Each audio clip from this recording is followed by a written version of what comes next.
خدا باپ کے زندہ اور جلالی کلام میں سے زندگی برا کلام، پالوس رسول کا خط رومیو کے نام، اس کا 10واں باب 1 سے 21 آیت مبارکہ تک۔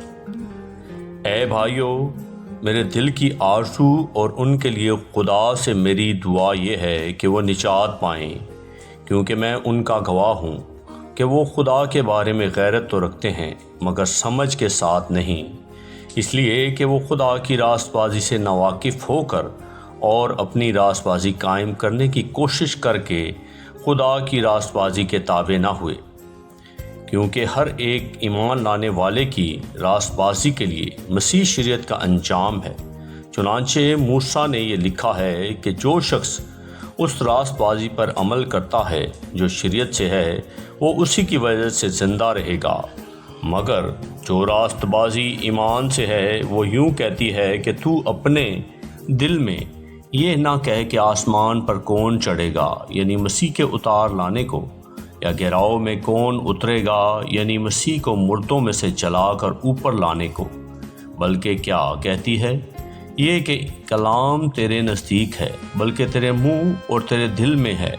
یہ وہی ایمان کا کلام ہے جس کی ہم منادی کرتے ہیں کہ اگر تو اپنی زبان سے یسوع کے خداوند ہونے کا اقرار کرے اور اپنے دل سے ایمان لائے کہ خدا نے اسے مردوں میں سے جلایا تو نجات پائے گا، کیونکہ راست بازی کے لیے ایمان لانا دل سے ہوتا ہے اور نجات کے لیے اقرار منہ سے کیا جاتا ہے۔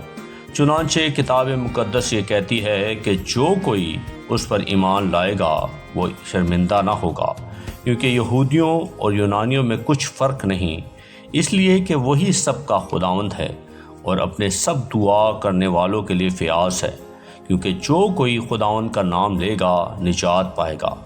مگر جس پر وہ ایمان نہیں لائے اس سے کیوں کر دعا کریں، اور جس کا ذکر انہوں نے سنا نہیں اس پر ایمان کیوں کر لائیں، اور بغیر منادی کرنے والے کے کیوں کر سنیں، اور جب تک وہ بھیجے نہ جائیں منادی کیوں کر کریں۔ چنانچہ لکھا ہے کہ کیا ہی خوشنما ہیں ان کے قدم جو اچھی چیزوں کی خوشخبری دیتے ہیں، لیکن سب نے اس خوشخبری پر کان نہ دھرا۔ چنانچہ یسایہ کہتا ہے کہ اے خداوند، ہمارے پیغام کا کس نے یقین کیا ہے؟ پس ایمان سننے سے پیدا ہوتا ہے اور سننا مسیح کے کلام سے۔ لیکن میں کہتا ہوں کیا انہوں نے نہیں سنا؟ بے شک سنا، چنانچہ لکھا ہے کہ ان کی آواز تمام روح زمین پر اور ان کی باتیں دنیا کی انتہا تک پہنچی۔ پھر میں کہتا ہوں کیا اسرائیل واقف نہ تھا؟ اول تو موسیٰ کہتا ہے کہ میں ان سے تم کو غیرت دلاؤں گا جو قوم ہی نہیں، ایک نادان قوم سے تم کا غصہ دلاؤں گا۔ پھر یسایہ بڑا دلیر ہو کر یہ کہتا ہے کہ جنہوں نے مجھے نہیں ڈھونڈا انہوں نے مجھے پا لیا، اور جنہوں نے مجھ سے نہیں پوچھا ان پر میں ظاہر ہو گیا۔ لیکن اسرائیل کے حق میں یوں کہتا ہے کہ میں دن بھر ایک نافرمان اور حجتی امت کی طرف اپنے ہاتھ بڑھائے رہا۔ آمین۔ پاکلام کے پڑھے اور سنے جانے پر خدا ان کی برکت ہو، خدا ان کا شکر ہو۔ آمین۔ اس زندہ اور جلالی کلام کو زیادہ سے زیادہ شیئر کریں تاکہ لوگ سن کر برکت پائیں۔ آمین۔